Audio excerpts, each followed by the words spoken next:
नमस्कार दोस्तों। आज मैं आप लोगों के लिए मालती जोशी जी की एक बहुत ही सुंदर रचना बहुरी अकेला लेकर आई हूँ। कहानी अगर आपको पसंद आती है तो इसे लाइक कीजिएगा, अपने दोस्तों और रिश्तेदारों के साथ में इसे ज़रूर शेयर कीजिएगा। हमारे चैनल पर नए हैं तो प्लीज़ इसे सब्सक्राइब ज़रूर कीजिएगा। स्टाफ रूम में गर्मा गर्म बहस चल रही थी। मुझे देखकर क्षण भर को ऐसा सन्नाटा खिंच गया कि मुझे लगा कहीं बहस का मुद्दा मैं ही तो नहीं हूँ। तभी मिसेस झा ने कहा, लो ये आ गई मिस स्मार्टी, इन्हें भेज दो, बहुत काबिल आइटम है, कैसी भी सिचुएशन हो ब्रेवली हैंडल करती हैं। मिसेस सक्सेना मुंह बनाकर बोली, वे दिन गए मिसेस झा, अब तो ये मिस प्रिविलेज हैं, इन्हें कोई हाथ भी नहीं लगा सकता। क्या हुआ भाई, सुबह सुबह मुझ पर इतनी कृपा दृष्टि क्यों हो रही है? मैंने आखिर पूछ ही लिया। अरे हम गरीब क्या कृपा दृष्टि करेंगे? कृपा दृष्टि तो आप पर मैडम की है, इसीलिए तो तुम्हें कोई असाइनमेंट नहीं दिया जा सकता, खासकर संडेज को। मिसेस सक्सेना कुटिलता से आंखें नचाकर बोली, कुछ पता भी चले कि माजरा क्या है? मैंने कुर्सी खींचते हुए कहा। उत्तर में सबने एक साथ बोलना शुरू कर दिया। बड़ी देर बाद मेरी समझ में जो आया उसका सार यह था कि शुक्रवार को एमए फाइनल की लड़कियां अजंता एलोरा जा रही है, पर इंचार्ज मिसेस गुप्ता के ससुर जी आज अचानक कूच कर गए। अब सवाल यह है कि उनके स्थान पर किसे भेजा जाए। सबकी अपनी परेशानियां थीं। मिसेस सक्सेना की बिटिया वायरल में पड़ी थी। रविवार को किरण के देवर की सगाई थी। मिसेस कृपाल की सास पैर में प्लास्टर बंधवाकर पड़ी थी। खंडेलवाल के पूरे दिन चल रहे थे। दास गुप्ता के दोनों बच्चों के सोमवार से टर्मिनल शुरू हो रहे थे और बिसारिया पहले से ही छुट्टी पर थी। स्टाफ में 2-3 अति बुजुर्ग सदस्या भी थी जिन्हें इस मिशन पर भेजना बेकार था। एकाएक मुझे याद आया, विभा तो जा रही है ना, या उसके साथ भी कोई प्रॉब्लम है? विभा तो जा रही है पर वह तो खुद बच्ची है, लड़कियों को क्या संभालेगी? कोई जिम्मेदार व्यक्ति भी तो साथ होना चाहिए, और तुम्हें कोई हाथ नहीं लगा सकता। मैडम की चहेती जो हो, उनकी सख्त हिदायत है कि अंजू शर्मा को छुट्टी के दिन कोई काम नहीं सौंपा जाए। देर से शादी का यही तो फ़ायदा है, सबकी सिंपैथी मिल जाती है। मैं चकित सी देखती रह गई। ये सब की सब मेरी कुलीग्स थी। सालों से हम एक साथ काम कर रहे थे। हमेशा कैसी शहद घुली बातें करती हैं। आज पता चला कि सबके मन में कितना जहर भरा हुआ है। उन सबके पास व्यस्तताओं की एक लंबी लिस्ट थी। एक मैं ही फालतू नज़र आ रही थी, पर उनके शब्दों में मैं प्रिविलेज थी, इसीलिए सबकी ज़बान पर जैसे कांटे उगाए थे। भला हो मिसेस देश पांडे का। मेरा पक्ष लेते हुए बोली, अभी तक तो यही बेचारी सारी बेगार ढो रही थी, अब इनके साथ मैडम थोड़ी सिंपैथेटिक हो रही है तो तुम लोगों को जलन क्यों हो रही है? अरे यह तो सोचो कि इतनी देर से इसने शादी की है, पति भी साथ में नहीं रहते हैं, एक छुट्टी के दिन ही तो मेल मुलाकात हो पाती है, वह भी तुम लोगों से नहीं देखा जाता।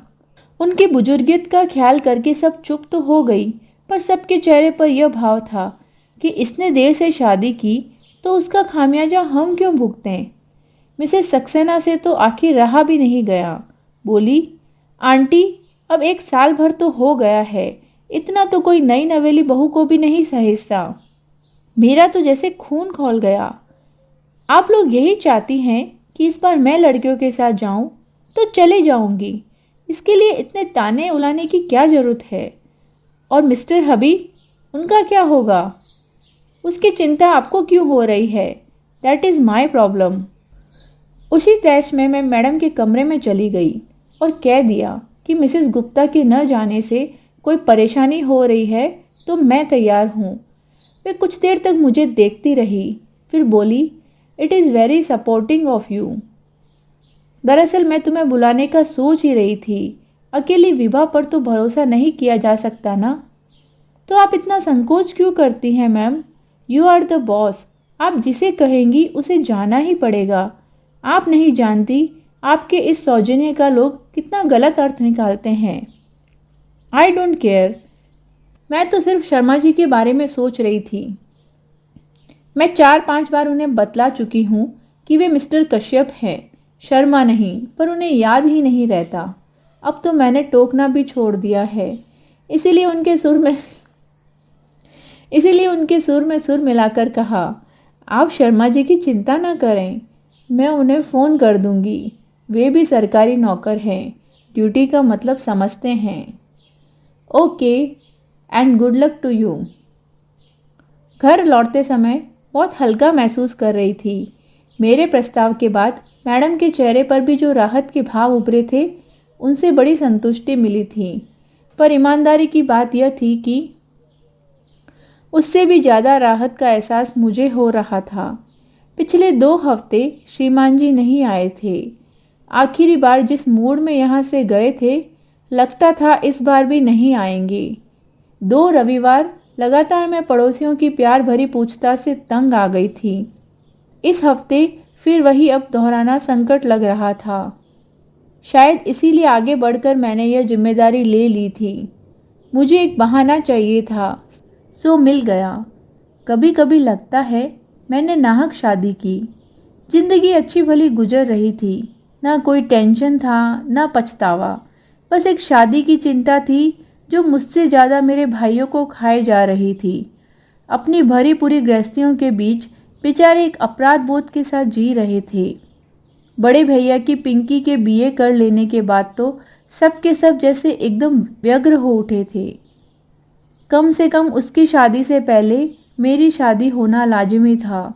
सो श्रीमान कश्यप को घेरा गया। 10 और 12 साल के 2 बच्चों के बाप से शादी करना मेरे लिए कतई रोमांचक नहीं था, पर भाई आश्वस्त थे कि मुझे अपना एक घर मिल गया। पर उस घर से जुड़ कहाँ पाई, किसी ने मौका ही नहीं दिया।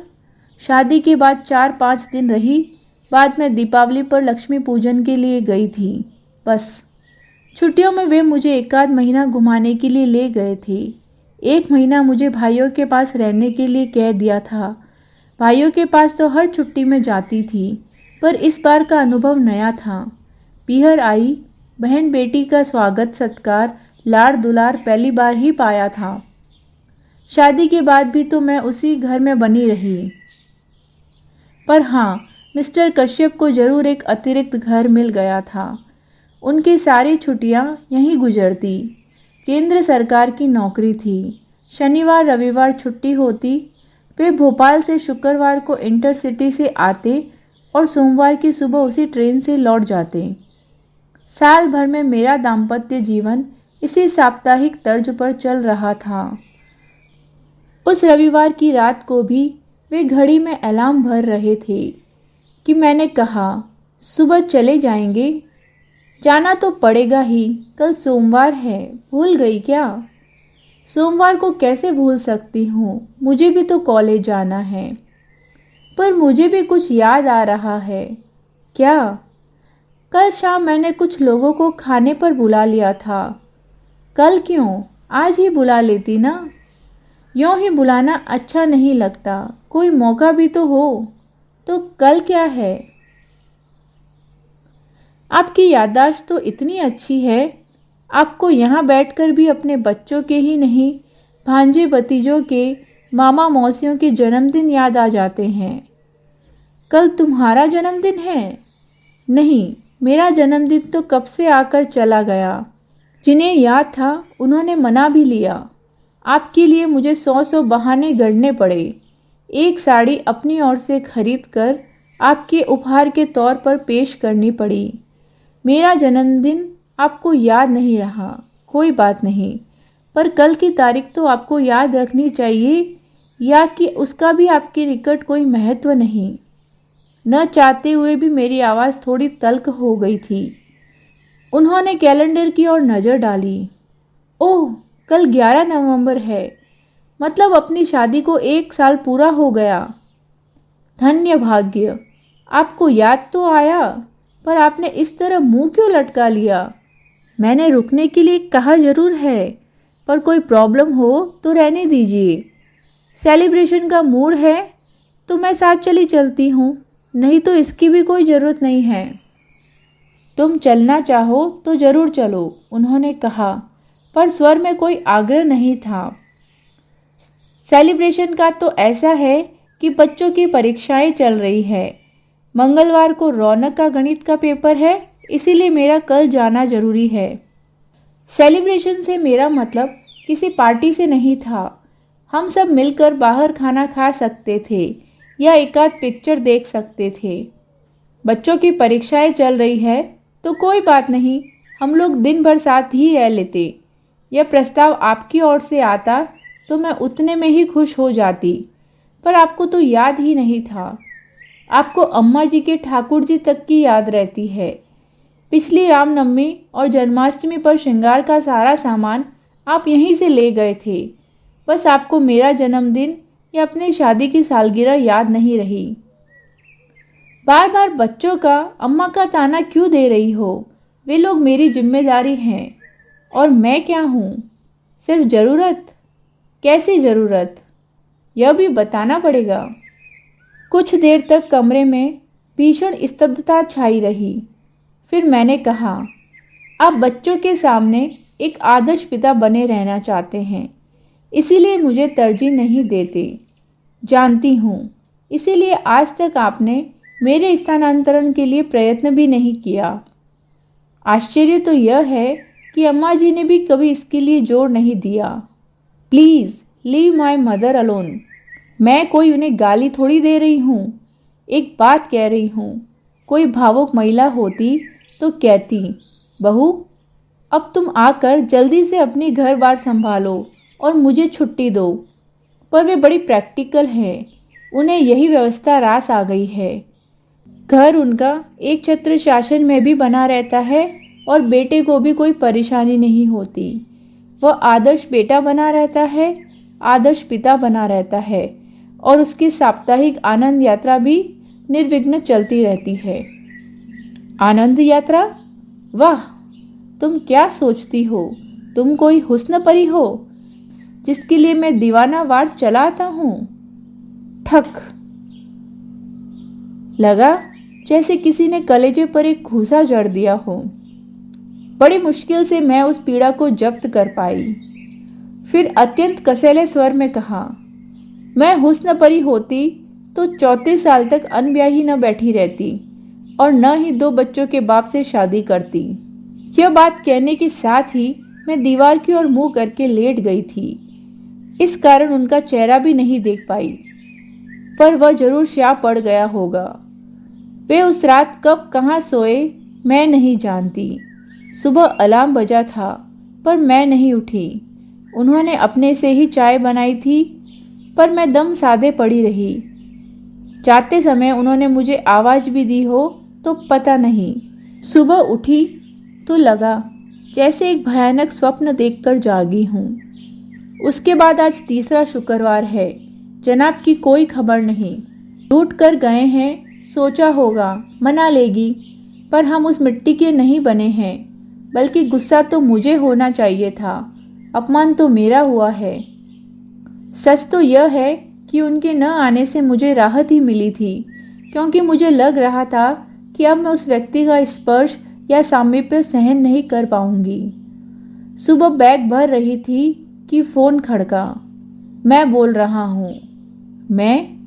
कितना ज़बरदस्त अहम है, जैसे आवाज़ सुनते ही पहचान लिए जाएंगे। अच्छा, आप हैं? कहिए।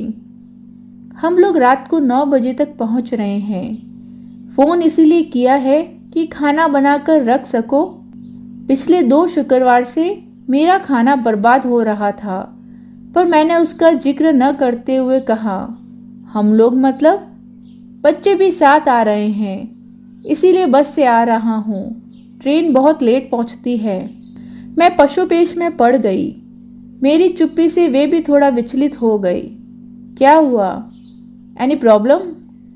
कहो तो बच्चों को न लाऊं। बड़ी मुश्किल से ही उन्हें राजी किया था। बच्चे आ रहे हैं तो दे आर मोस्ट वेलकम, लेकिन सचमुच एक प्रॉब्लम आ गई है। मैं आज शाम को अजंता एलोरा जा रही हूँ। प्रोग्राम बदल नहीं सकती?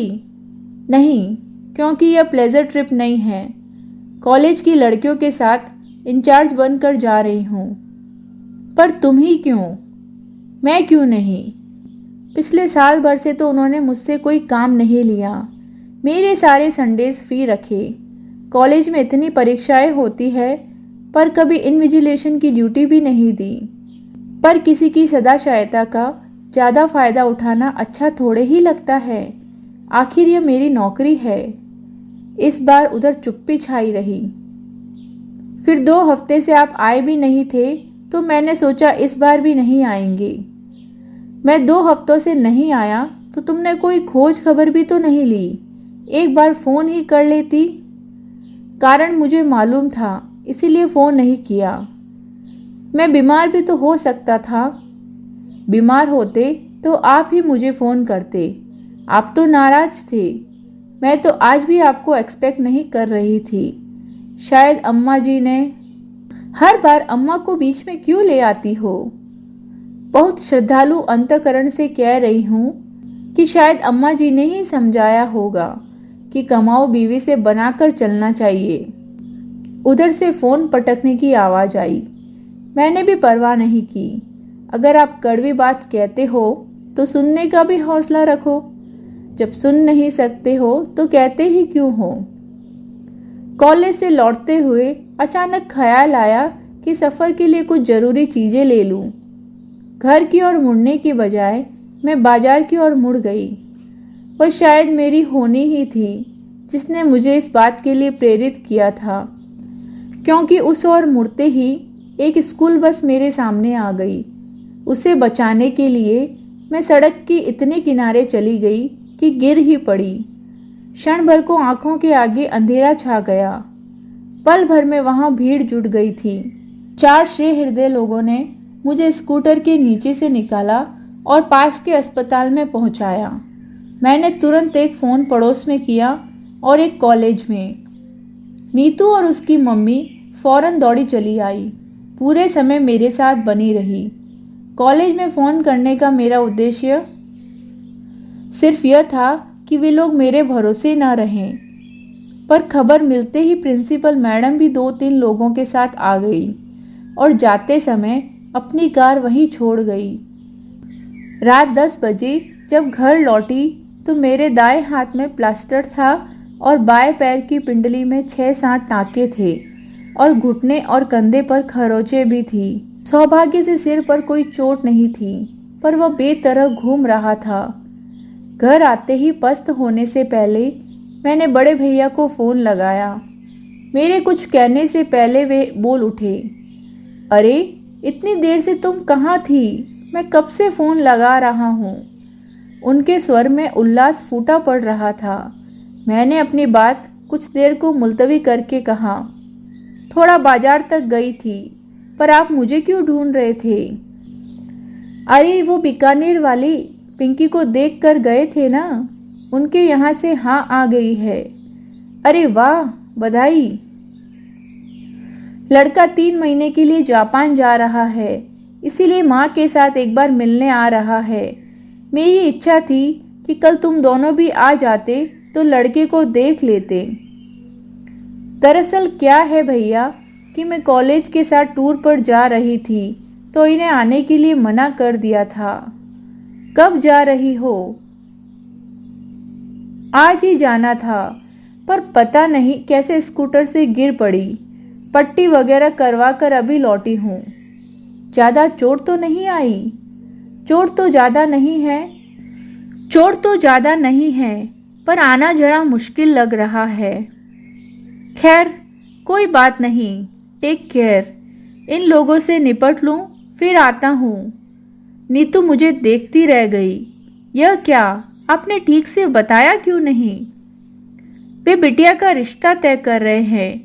इस समय मैं उन्हें डिस्टर्ब नहीं करना चाहती। जीजा जी को तो फ़ोन कर दिया होता। नहीं रे, यहाँ नहीं आना था, इसीलिए इन्होंने टूर प्रोग्राम बना लिया था। घर पर अम्मा जी और बच्चे अकेले होंगे। इतनी रात को फ़ोन करूँगी तो परेशान हो जाएंगे। जीजा जी के पास मोबाइल नहीं है? यही तो सोच रही हूँ, इस जन्मदिन पर उन्हें प्रेजेंट ही कर दूंगी। बहुत परेशानी होती है। अच्छा नीतू, आज की रात तुम मेरे पास रह जाओगी? कल से मैं बसंती को बोल दूंगी। कैसी बात कर रही हैं? आज तो मुझे रहना ही है। आपने घर पर खबर भी की होती तो सुबह से पहले कोई आता थोड़े ही। वह रात बड़ी मुश्किल से कटी। उपचार के समय उन्होंने जरूर कोई निश्चेतक दवा दी होगी। उसका असर धीरे धीरे कम हो रहा था और दर्द अपना अस्तित्व जताने लगा था। यों तो दर्द निवारक गोलियां भी दी थी, पर उन्हें कारगर होने में थोड़ा समय लगना ही था। घर का कोई साथ में होता तो मैं उसे सारी रात सोने ही नहीं देती, पर पराई लड़की को परेशान कैसे करती। सो सहनशीलता का नाटक करना ही पड़ा। दर्द के घूंट पीते हुए मैं बार बार उस व्यक्ति को कोस रही थी। मिस्टर कश्यप, आपने साल भर में कोई और तोहफा तो नहीं दिया, पर शायद बद्दुआएं दिल खोलकर दी है। उसी को भुगत रही हूँ। नहीं तो 10 साल से गाड़ी चला रही हूँ, कभी एक खरोंच भी नहीं आई। बहुत मुश्किल तमाम रात के तीसरे पहर थोड़ी सी आंख लगी, पर नीतू ने 7 बजे ही चाय के लिए जगा दिया। उसका कहना भी ठीक था। बोली, आप हाथ मुंह धोकर तैयार हो जाइए। अड़ोस पड़ोस में खबर लगते ही आने वालों का तांता शुरू हो जाएगा। आप परेशान हो जाएंगी। फिर उसी ने मेरे हाथ मुंह धुलवाए, बाल ठीक किए। उसी की मदद से मैंने कपड़े बदले। फिर उसने मेरे हाथ में कोर्डलेस थमाकर मुझे सोफे पर ला कर बिठा दिया। आसपास तकिए लगाकर ऐसी व्यवस्था कर दी कि मैं अधलेटी रह सकूं। बोली कि हर किसी को बेडरूम तक लाना ठीक नहीं लगता। उसका यह तर्क ठीक था, और जैसा कि उसने कहा, 8 बजे से आने वालों का सिलसिला शुरू हो गया। 10 साढ़े 10 बजे तक चलता ही रहा। बेचारी नीतू नहाने धोने घर भी न जा सकी। 11 बजे मैंने उसे ज़बरदस्ती घर भेजा। कहा कि दरवाजे में चेन लगा दो और आने वाला अपने आप खोल देगा। नीतू को गए मुश्किल से 10 मिनट ही हुए होंगे कि दरवाज़ा अपने आप खुल गया। मैं तो चकित थी कि न दस्तक न घंटी, ऐसे अचानक कौन आ गया। पर जब आगंतुक को देखा तो देखती ही रह गई। कमर पर दोनों हाथ रखे दरवाजे पर खड़े होकर श्रीमान मुझे घूर रहे थे। उस दृष्टि में रोष था, उपालम था और उपहास था, और शायद तिरस्कार भी। आई नो इट, मुझे मालूम था तुम्हें कहीं आना जाना नहीं था, सिर्फ मुझे टालने के लिए बहाना बनाया था। I was that sure. वे जिस तरह मुझे घूर रहे थे, मैं भी एकटक उन्हें ही देख रही थी। मेरी आंखों में उपालम की मात्रा शायद ज़्यादा गहरी थी, क्योंकि थोड़ी देर बाद उन्होंने अपनी नज़रें फेर ली। उनकी नज़र हटते ही मैंने कॉर्डलेस पर पड़ोस का नंबर मिलाया। सॉरी नीतू डार्लिंग, तुम्हें फिर से कष्ट दे रही हूँ, पर क्या है कि तुम्हारे जीजाजी आ गए हैं। एक कप चाय बनाकर दे जाओगी तो अच्छा रहेगा। मेरे लिए पड़ोसियों को कष्ट देने की क्या जरूरत है, उन्होंने कसेले स्वर में कहा। अब वे दरवाजा छोड़कर सामने कुर्सी पर बैठ गए थे।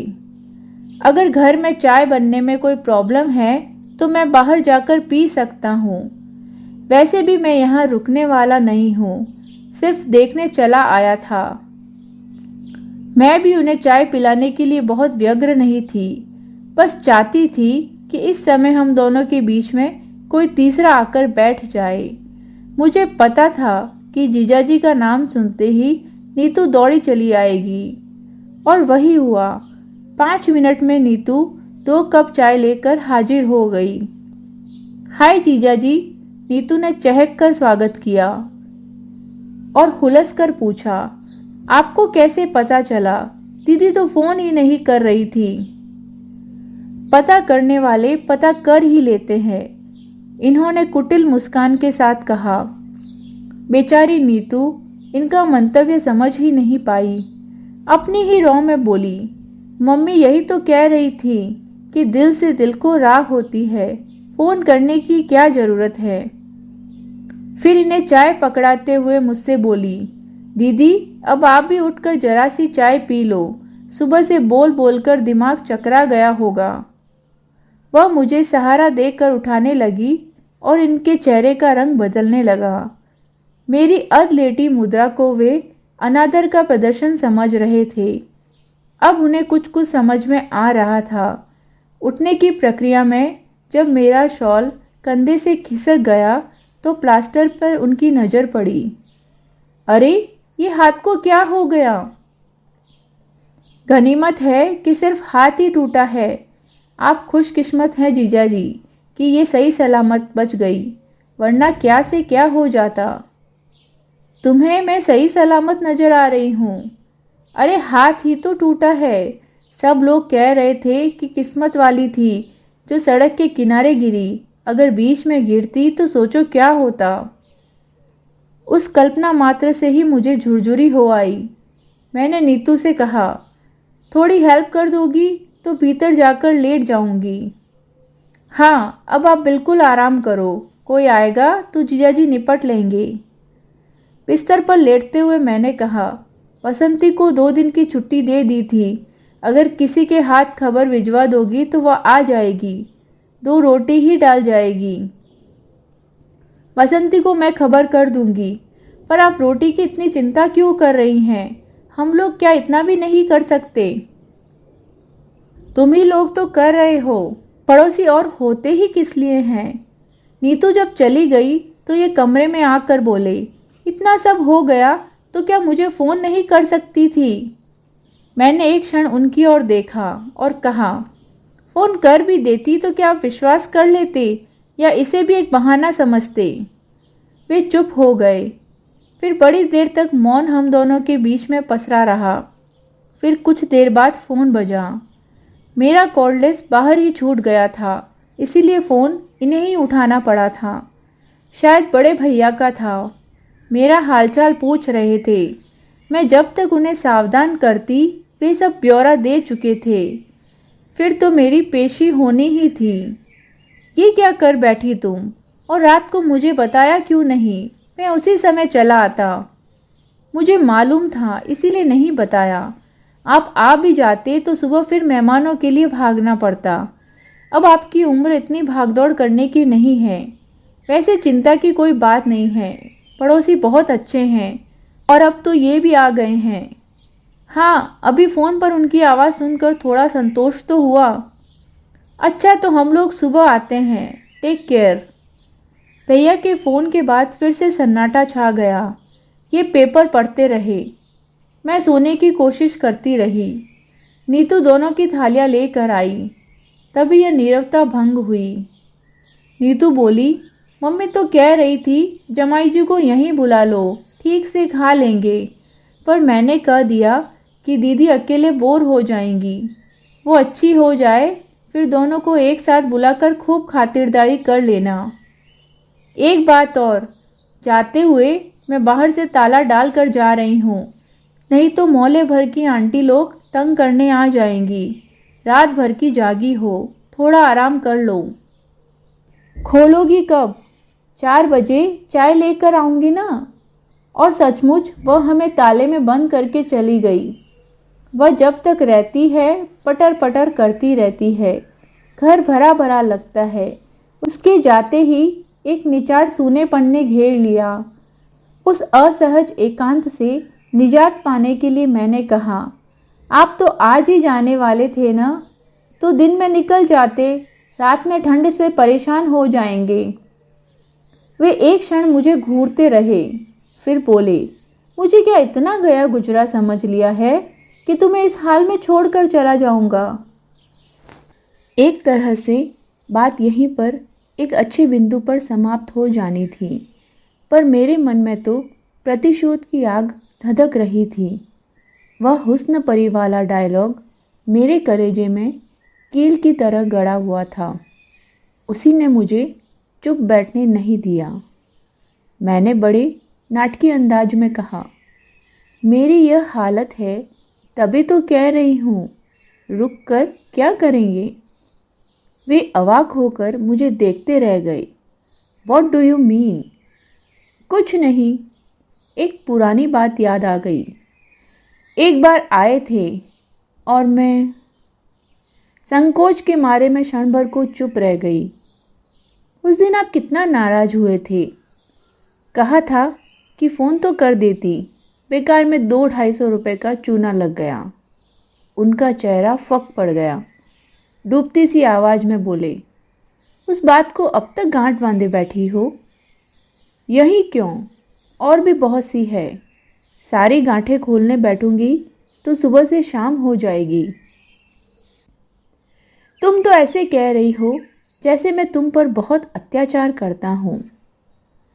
प्रचलित मायनों में जिसे अत्याचार कहते हैं वह तो आप कर नहीं सकती, क्योंकि मैं उतनी बेचारी नहीं हूँ। आपका तरीका बहुत सोफिस्टिकेटेड है और अप्रोच बहुत प्रैक्टिकल। बहुत आसानी से आप सामने वाले की भावनाओं को अनदेखा कर सकते हैं। मसलन अब कहाँ से शुरू करूँ? चलिए शुरू से ही शुरू करते हैं। याद है जब शादी के बाद पहली बार हम लोग इस घर में आए थे, मेरी सहेलियों ने घर को बहुत कलात्मक ढंग से सजाया था। हमारा स्वागत भी बहुत शानदार हुआ था। हार, फूल, संगीत, उपहार, मिठाई, और लोग तो इतने कि पैर रखने की भी जगह नहीं थी। उसके बाद जब हम अकेले हुए तो आपका प्रश्न था, फ्लैट तो बहुत सुंदर है, कितने का पड़ा? तो क्या मुझे यह पूछने का हक नहीं था? जरूर था, पर आपकी टाइमिंग गलत हो गई। उस निभृत एकांत की अवहेलना कर आप इंदौर और भोपाल की कीमतों की तुलना करते रहे।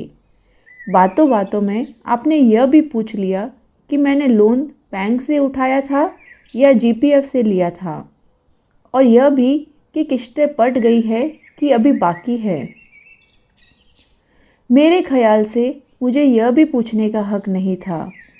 हक 100% है, पर यह विषय उस दिन के लिए नहीं था। मुझे मालूम है मेरी शादी में मेरी नौकरी, मेरा वेतन, मेरा फ्लैट प्लस पॉइंट्स थे, पर वे ही अहम मुद्दा होकर रह जाएंगे और मैं गौण हो जाऊंगी। यह मैंने नहीं सोचा था। अगली बार जब आप आए तो आपने नॉमिनेशन के बारे में पूछा था। मैंने दोनों भाइयों के बेटों को फ्लैट और जीपीएफ के लिए नॉमिनेट किया हुआ था। आपने कहा कि अगर नामांकन बदलना है तो फुर्ती करनी होगी, नहीं तो बाद में बहुत परेशानी होती है। तो इसमें गलत क्या था? सरकारी दफ्तर में काम करता हूँ, रोज देखता हूँ कि लोग बाद में किस तरह से परेशान होते हैं। मैं भी जानती हूँ, पर महीने भर पहले ब्याही औरत भविष्य के सपने रखती है, उसे वसीयत के बारे में सोचना जरा भी अच्छा नहीं लगता। बदली हुई परिस्थिति में शायद मैं खुद इस विषय में पहल करती, पर आपकी उतावली देखकर वितृष्णा हो आई। इसके बाद तो एक्सप्लॉयटेशन का एक अनवरत सिलसिला शुरू हो गया। मेरे टेलीफोन का बिल दुगुना तिगुना आने लगा। सब लोग छेड़ते कि रात रात भर मियाँ से बात करती है। उन्हें क्या पता कि मियाँ ने घर पर बात करने के लिए एकदम मना किया हुआ है, और दफ्तर में बात करना मुझे अच्छा नहीं लगता। उन्हें कैसे बताती कि यहाँ आकर श्रीमान जी को सारे दोस्तों के, भाई भतीजों के जन्मदिन याद आ जाते हैं। सारे रिश्तेदारों की मिजाज पुरसी और मातम पुरसी यहीं से होती है। यह तो शायद तुम्हें भी पता होगा कि लॉन्ग डिस्टेंस कॉल्स संडेज़ को सस्ती पड़ती है, और अक्सर संडेज़ को मैं यहीं होता हूँ। हाँ, मुझे पता है, और मुझे यह भी पता है कि इंदौर का कपड़ा मार्केट बहुत अच्छा है, इसीलिए चादरें और पर्दे यहीं से खरीदने चाहिए। यहाँ की रेडीमेड गारमेंट्स की मंडी भी मशहूर है, इसीलिए बच्चों के जन्मदिन के कपड़े भी यहीं से लेने चाहिए। यहाँ जब तक गर्म कपड़ों की सेल लगती रहती है, इसीलिए अम्मा जी के लिए शॉल और स्वेटर यहीं से जाएगा। इसके अलावा और भी फरमाइशी आइटम्स हैं, जैसे फरियाली सामान, नमकीन, राहुल के लिए कैमरा, एटलस, रीना के लिए बारबी का सेट, कलर बॉक्स वगैरह। और मुझे यह भी मालूम है कि आपने घर पर यह कभी नहीं जताया होगा कि ये फरमाइशें कौन पूरी कर रहा है। देखो, ज़्यादा एहसान जताने की ज़रूरत नहीं है। हिसाब लगा कर रखना। अगली बार आऊँगा तो सब चुकता कर जाऊँगा। हिसाब करने की ज़रूरत नहीं है, क्योंकि यह सब मैंने अपने घर के लिए, अपने बच्चों के लिए किया था। जिस तरह शादी के बाद यह घर आपका हो गया, मैंने सोचा कि वह घर भी अब मेरा ही है। इसीलिए एहसान की कोई बात नहीं है, बात अधिकार की है। राहुल को जन्मदिन पर डांस करना था, आप यहाँ का म्यूजिक सिस्टम ले गए। बच्चों को गर्मियों में पिक्चर्स देखनी थी, आप यहाँ से वीसीडी प्लेयर ले गए।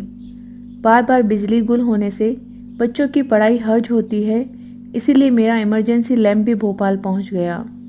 मैं शिकायत नहीं कर रही हूँ, आपको अधिकार था और आपने उसका उपयोग भी किया, पर यह तो वन वे ट्रैफिक हो गया।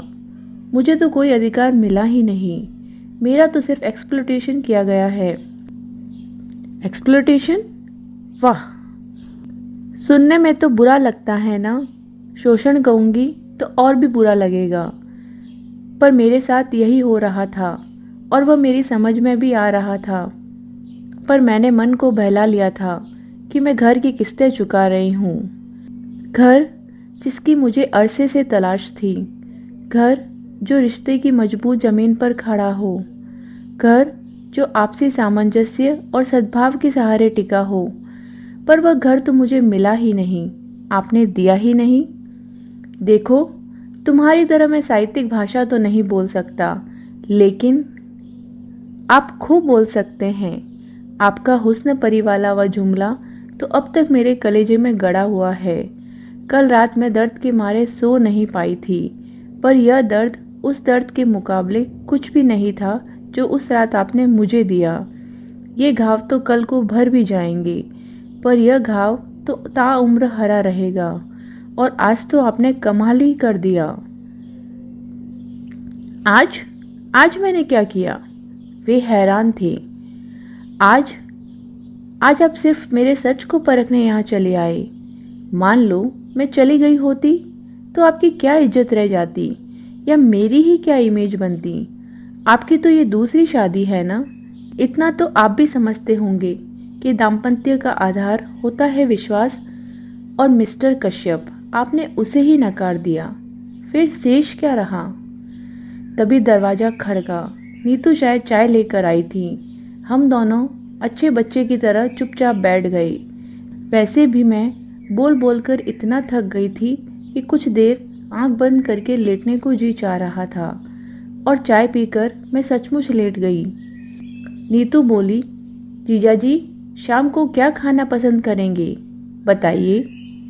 व्यंग्यपूर्ण मुस्कान के साथ वे बोले, मैं गरीब क्या बताऊंगा, अपनी दीदी से ही पूछ लो, गेस्ट ऑफ ऑनर तो वे हैं। और इतना कहकर वे बाथरूम में घुस गए।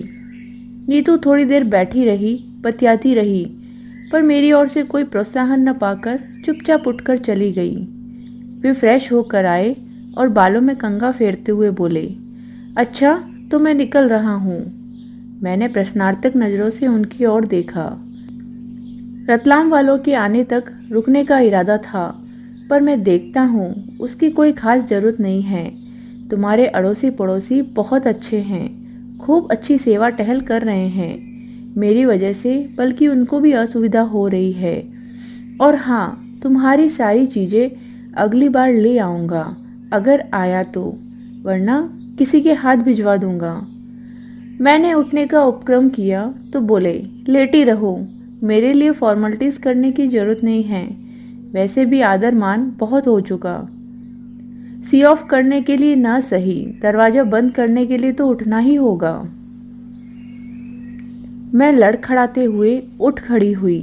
लंगड़ाते हुए जब तक दरवाजे पर पहुंची, ये 2 मंजिल उतरकर बिल्डिंग के गेट तक पहुंच चुके थे।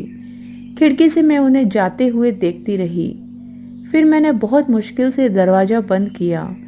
इतने से श्रम से मैं हाफ गई थी। देर तक बंद दरवाजे से पीठ लगाए मैं निस्पन सी खड़ी रही। सामने वही खिड़की थी जहाँ से मैंने उन्हें जाते हुए देखा था। मुझे लगा वे मेरे घर से नहीं, जीवन से भी चले गए हैं। अलविदा मिस्टर कश्यप, मैंने कहा।